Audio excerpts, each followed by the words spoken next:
Hello and welcome everybody, and thank you guys for joining me again. My name is Wilky, and here I am with the first installment of the Specialization video series. This one is primarily targeting the amount of things, or rather the why I think this is such a huge topic. A lot of people are still seeming to sleep on this, including myself. I didn't know about this on the very first server myself.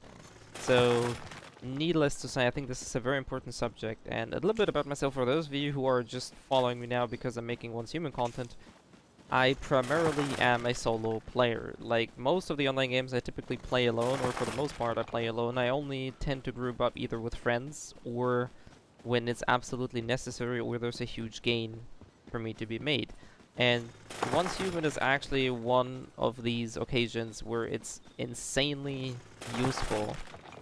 Not necessarily to group up per se, but to either keep an eye out on your world chat or start actually building friends, trustworthy people, a hive or warband, which is essentially the guild/clan equivalent in this game.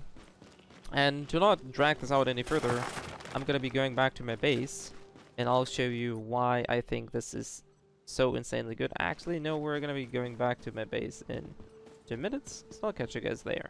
So here we are in my base. Now I did showcase this a while ago in one of the other videos, and let me just get rid of these floppies here. Now, as I mentioned, all of this is purely optional. You don't have to do any of what I'm doing, or rather why I'm doing this or how I'm doing this. I do very much recommend at least picking out some branches of this, because in the long run, even though we're technically always like 6 to 8 weeks on a server, this is gonna be a huge time saver in the long run, and I highly recommend doing that. So the first thing I want to talk about is, for those of you who are unsure what we're actually talking about here, I'm talking about the memetics specializations that you get to choose every 5 levels. Now you can see that I only picked 3 and I didn't pick any other, but as I said, this is going to be a different video.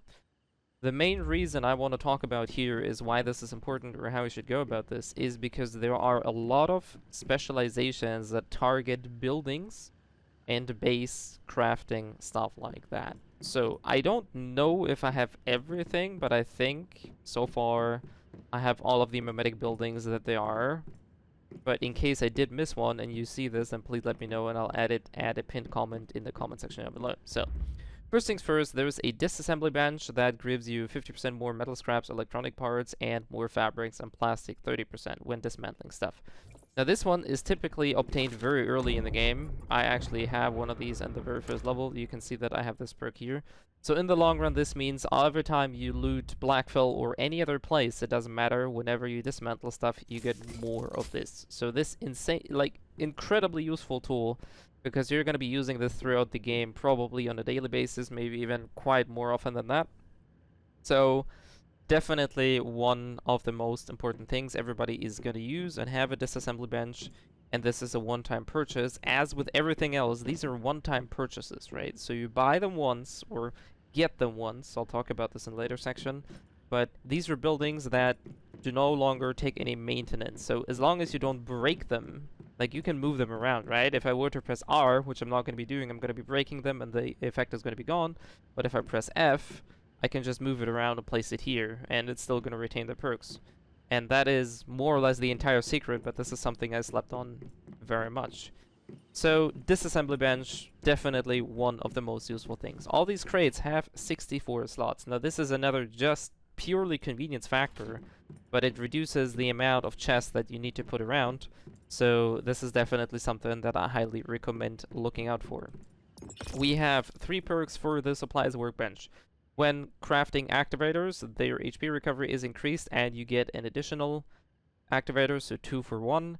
You have a 30% additional yield when crafting AP ammo and 50% faster crafting. So we're talking about the specialized ammo, the one that takes either materials or special materials alongside of stardust. And for regular ammo, so if we're just going to go for tungsten ammo, it's going to give you 50% extra. This is, in my opinion, one of the best perks to look out for, because even if you use ammo like myself, I use typically not like high frequent guns, but even then, having good amount of ammo crafting, or essentially better yields, is just gonna shave off farming acid, tungsten, or whatever it is you're crafting. So, and again, this is a one-time craft. Once you have this, as long as you don't destroy your workbench, you're good. For the workbench, for the gear workbench, there is just a 30% durability, which is a nice to have thing. Not really the end of the world if you don't have this, but obviously this is going to be cool. Now on to, I think, what is the secret sauce for a lot of people. The electric furnace can have up to 4 perks. Now, the glass perk and everything is essentially, that's nice to have, really. What it allows you to do is, I can pop these in and they're going to be insta-crafted. So if you're like in a pinch and for some reason you need glass or sinister bricks, you can just, you know, yeet them in and they go out there. But iron ore needs 4 instead of 5. So instantly you're cutting down the amount of materials. This also goes for copper. And for, I don't have bronze because I don't tin, but same thing here. You reduce the amount of materials that you can take. You increase the crafting time, or decrease the crafting times or the crafting speed. You also use less power. Not like they're using a lot of power. Basic furnace takes, I think, 5 watts or something, so now it's 2.5. So it still is nice to have, really. And I think by far one of the most important ones is this one here. Tungsten and aluminum is double the yield. So if you stack these with resource time consumption, I now only need to use 4 tungsten ore instead of 5, and I'm getting 2 tungsten ingots instead of 1. This is insanely good because it'll cut down on how much acid you need. I mean, acid technically, once you know your way around the games, is not hard to come by, but in the long run, the more you craft any of these, the less farming, the less strain you actually have to put on yourself. And again, this is a one-time purchase, this is a one-time build, and that is it. For the kitchen set, we have a long-term stove, and we have faster time, as well as reduced, longer duration and stuff like that, as well as double the shelf time.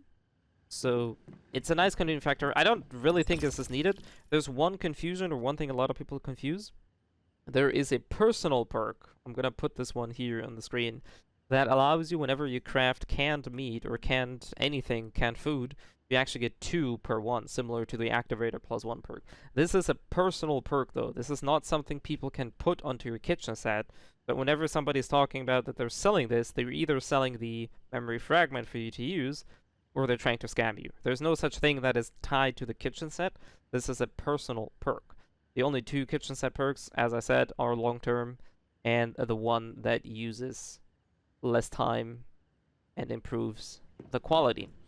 Other than that, this is fairly standard. I mentioned my generators in one of the other videos. Now, if we go to my building menu, you can see that I can only craft 4 generators, but I have 8. And this is an insanely massive overload in terms of energy, which is why I have this essentially armada of pumps, which I'm probably going to restructure, but that's a different topic.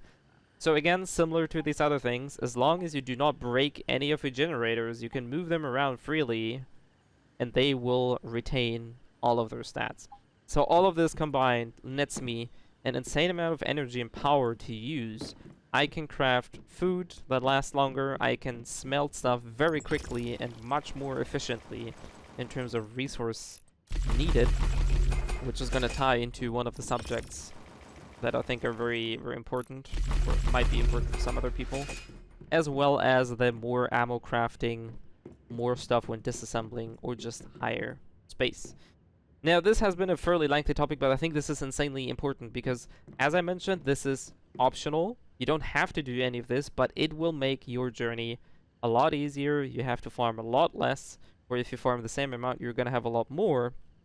So overall, I think this is a very, very useful thing to worry about. Now, early in the game, typically in phase 1 or phase 2, people shouted in the world chat selling stoves and stuff like that. So the way this works is you have to add somebody to your friend list. And whenever they are in your friend list, right? So we're just going to go here. You have friends permissions. And you have to give these people building permissions.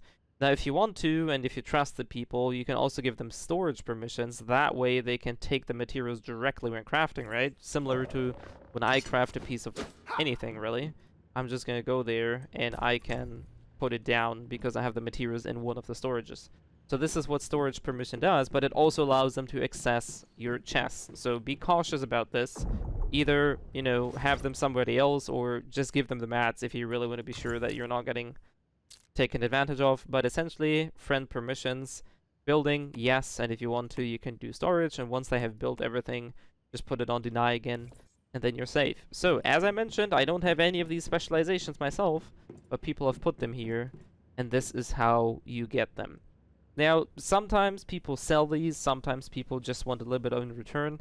In my opinion, even if you have to spend like 40,000, 50,000 energy links, right now I'm having around 650,000, and I didn't even cap my vendors this week. So, this, in the long run, is gonna save you a lot more energy links, a lot more time, a lot more pretty much of everything. Which is why I think this is definitely something people should not be sleeping on. As mentioned before, I will make a different video talking about like specific perks that I would go and grab myself personally, because as I mentioned, all of these things are available to you for as long as you have somebody who has the perks and is willing to build the stuff for you for either a price or for free. Obviously, having friends helps. That's why I said, you know, if you, like myself, I'm primarily a solo player, but there's usually kind enough people on servers that will give you the stuff for free or for fairly cheap. I think the most expensive thing was the furnace for 30,000 or 40,000, I don't remember. Then my generator, somebody built it for 10,000 energy link, and all the benches were essentially for free because I gave them a solo drill, which sure, I could have sold for 30,000 or something myself, but you know, I traded in stuff that I had myself, and I got stuff in return. So in essence, I probably spend around 100,000 energy links, but my base is set for the entire remainder for the server's duration. I have max crafting yields, I have max energy yields, so I can, you know, get the most out of my base if I really want to. So definitely TLDR is, don't sleep on this. Either pay attention to your world chat or try to join a hive or warband where people share those memetics. And yeah, literally don't sleep on them. But if I were to choose a raid, I'd say Furnace, then yeah, Furnace is definitely top 1.